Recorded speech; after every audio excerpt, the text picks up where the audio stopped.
আগামী হজের মৌসুমে যদি হজ করতে চায় কেউ, তাহলে এখন থেকে ফিকির করতে হবে। এই কথাটা স্মরণ করিয়ে দেওয়ার জন্য আজকে এই প্রসঙ্গটা আনা হলো। হজের নিবন্ধনের সময় খুব বেশি বাকি নেই, সেজন্য যাদের উপর হজ ফরজ কিন্তু ফরজ হজ আদায় করা হয়নি, তাদেরকে বিশেষভাবে স্মরণ করিয়ে দিচ্ছি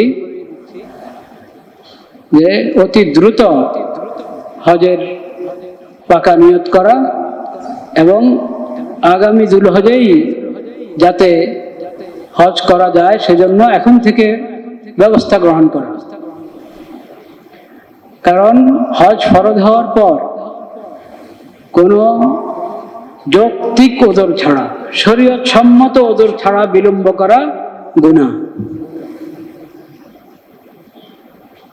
হজ ফরজ হওয়ার মানে হলো বাইতুল্লাহ শরীফ পর্যন্ত পৌঁছার ব্যবস্থা আছে, হালাল অর্থ দিয়ে বাইতুল্লাহ পর্যন্ত আমি পৌঁছতে পারি সে ব্যবস্থা আছে, এবং শারীরিকভাবে সুস্থ। বাস, যে শারীরিকভাবে সুস্থ, বাইতুল্লাহ পৌঁছার আর্থিক সচ্ছলতা তার আছে, তার উপরে হজ ফরজ। নগদ ক্যাশ থাকতে হবে এমন কথা না। অনেকগুলো জমি আছে, ফ্ল্যাট আছে, প্লট আছে, কোনো একটার বিক্রি করলে ওটার অংশ বিশেষ দিয়েই নিজের না নিজের পুরো পরিবারের হজ হয়ে যেতে পারে।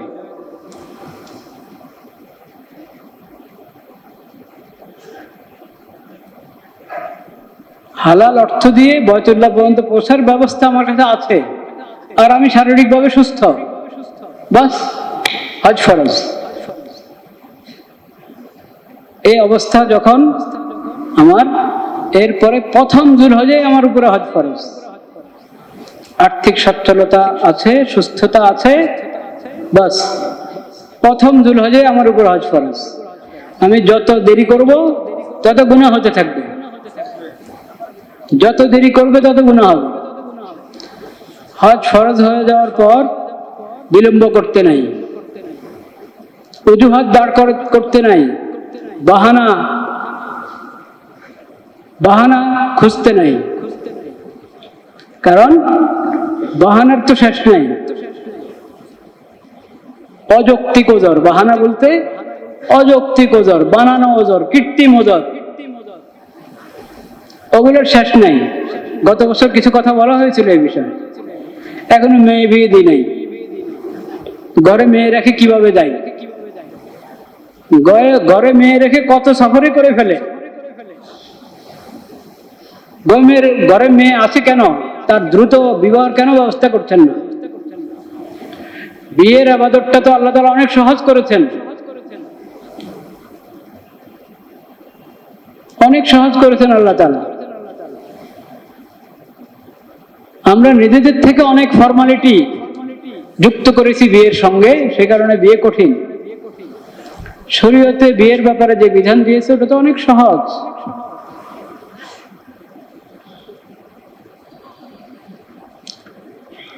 তো যখন মেয়ে বিয়ের উপযুক্ত হয়ে গেছে, বিয়ে দিয়ে দেন। আমাদের দেশ তো আজব মুসলিম দেশ, খালি এই দেশ না, আরো মুসলিম দেশে ওই সমস্যা আছে। 18 বছর হওয়ার আগে মেয়ে বিয়ে দিতে পারে না।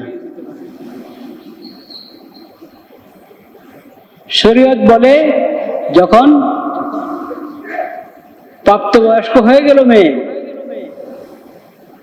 তখনই সে বিয়ের উপযুক্ত। নামাজ ফরজ হয়ে গেছে তার উপর।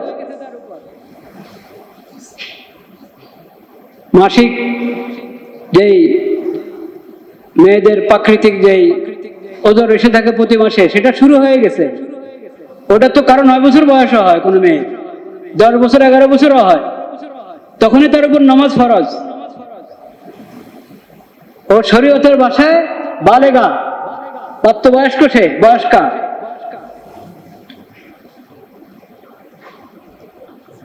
18 বছর, এটা শরীয়তের শিক্ষা না, এটা কোন জায়গা থেকে কে আমদানি করেছে আল্লাহ জানে। ছেলের বয়স 25 হতে হবে বিয়ের জন্য। এগুলো সব মন গড়া আইন এগুলা। 25 বছরে বিয়ে দেন আপনার ছেলেকে, আপত্তি নাই। 25 বছরের আগে দেওয়া যাবে না, এটা হলো হস্তক্ষেপ শরীয়তের বিধানে। শরীয়ত তো বলে নাই যে 25 হতে হবে না, 24 হতে হবে না, 26 হতে হবে, উন্মুক্ত।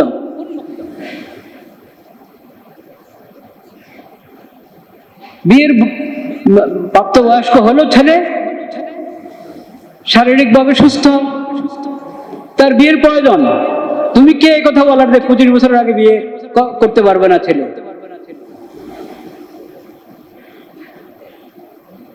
মেয়ের বয়স হয়েছে, নামাজ ফরজ হয়ে গেছে, তার উপর পর্দার বিধান এসে গেছে, তুমি বলছো যে না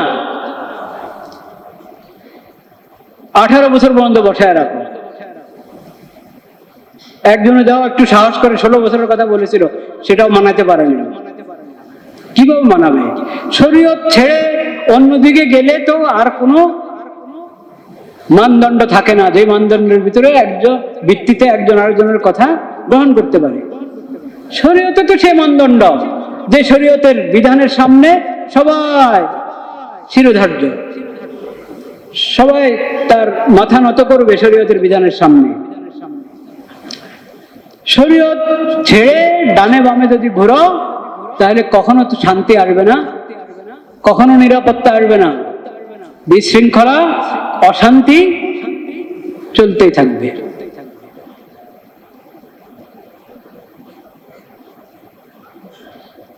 এমনকি বিয়ে সহি হওয়ার জন্য তো একবারে ছোট অভিভাবক এখন মুনাসিব একটা রিশতা পেয়েছে, আক্ত করে রাখলো, নিকাহ করে রাখলো, পরে রুখসতি হবে তাদের বয়স হওয়ার পর, এটাও শরীয়ত অবকাশ দিয়েছে।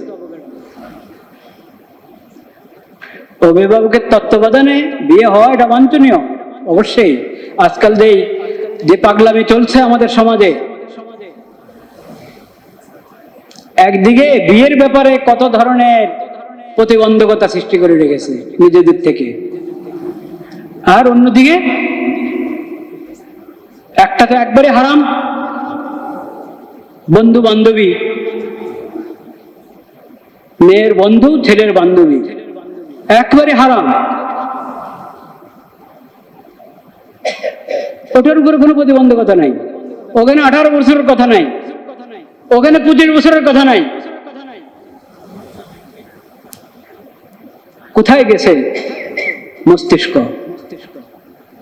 আল্লাহর দেওয়া মেধা, আল্লাহর দেওয়া বুদ্ধি, বিবেক, বিচার বুদ্ধি বিশ্লেষণ এর যে শক্তি আল্লাহ তাআলা দিয়েছেন, ওটাকে কাজে লাগানো হচ্ছে না। ওটা তো আলো পাবে, আল্লাহ যে আকল দান করেছেন, এই আকল তো আলো পায় ইসলামী শরীয়ত থেকে, কোরআন থেকে আলো পাবে, রাসূলুল্লাহর সিরত থেকে আলো পাবে। এইখান থেকে যদি আলো গ্রহণ না করো, তো এই আকল, এই জ্ঞান বুদ্ধি যা আল্লাহ দিয়েছেন তোমাকে, ওটা অন্ধকারে থাকবে। যদি আলো তুমি পশ্চিমা সভ্যতা থেকে গ্রহণ করতে যাও, তা আরো অন্ধকারের মধ্যে ডুববে। সেজন্য কোনো ঠিক ঠিকানা নাই, কোনো ঠিক ঠিকানা নাই। যেটা অন্যায় ওটার সমর্থন করে, যেটা সঠিক ওটার ব্যাপারে বাধা সৃষ্টি করে। এই ব্যাধি সমাজ থেকে, সমাজের প্রত্যেক শ্রেণী, পরিবার থেকে, ঘর থেকে নিয়ে শুরু করে রাষ্ট্র পর্যন্ত, পররাষ্ট্র পর্যন্ত, কেউ এই ব্যাধি থেকে বের হতে পারবে না যদি নবী করিম সাল্লাল্লাহু আলাইহি ওয়াসাল্লাম সিরত থেকে আলো গ্রহণ না করে, যদি কোরআন থেকে আলো গ্রহণ না করে, যদি শরীয়ত থেকে আলো গ্রহণ না করে।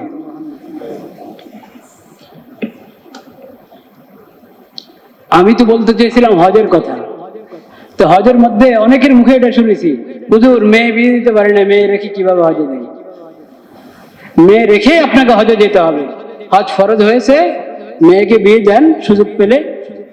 যদি সুযোগ হচ্ছে না, মেয়ে ঘরে রেখে দেন, তার ঘরে সে নিরাপদে থাকবে ইনশাআল্লাহ। আপনি হজ করেন, হজে ওখানে গিয়ে আল্লাহর কাছে বলেন, আল্লাহর কাছে দোয়া করেন, আল্লাহ আমার মেয়ের জন্য ভালো পাত্র মিলিয়ে দেন।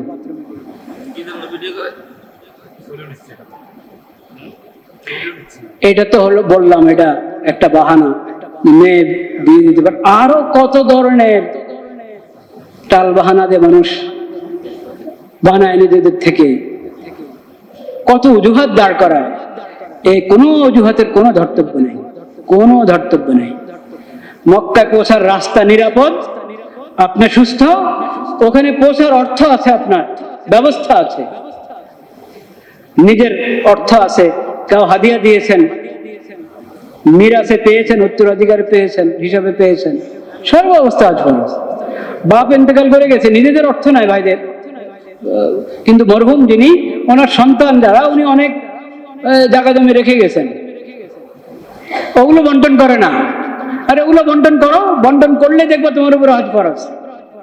ওগুলো বন্টন করলে তোমার বাকি যতটুকু পড়ে, ওটুকু তোমার উপরে হজের পরে আরো কত কিছু থাকবে, চিন্তাই করে না মানুষ, বের করে না। অনেকের উপরে যাকাত ফরজ, কিন্তু কিভাবে ফরজ সে খবরে নাই, হজ ফরজ কিভাবে ফরজ খবরে নাই। এই জুমার বয়ানের আগে সংক্ষিপ্ত সময় 30 মিনিট 40 মিনিটে সব মাসালা বিস্তারিত বলা সম্ভব না কখনো। ওগুলো আলাদাভাবে আমাদেরকে ফতোয়া বিভাগে যেতে হবে, আলেমদের মজলিসে যেতে হবে, আলাদা করে সাক্ষাৎ করতে হবে এবং জানতে হবে, নিজের পুরো পরিস্থিতি সামনে পেশ করে বুঝতে হবে, যদি আমার উপর হজ ফরজ হয়ে থাকে আমি বিলম্ব করব না। হজ ফরজ হওয়ার পরও যদি কেউ বিলম্ব করে, সে তার অর্থ দাঁড়ায় হলো আল্লাহ রাব্বুল আলামিন তাকে ব্যবস্থা করে দিয়েছেন তার ঘরে পৌঁছার জন্য, তার ঘর দেখার জন্য, জিয়ারত করার জন্য। হজ ফরজ মানে হলো আল্লাহ তোমাকে ডাকছেন, বান্দা এসো আমার ঘরটা দেখে যাও।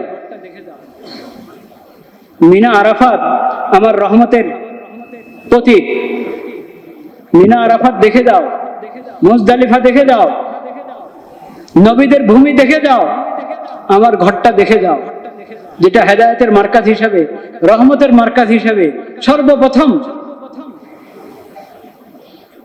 জমিনের মধ্যে যে ঘর প্রস্তুত হয়েছে, সেই ঘরটা দেখে যাও।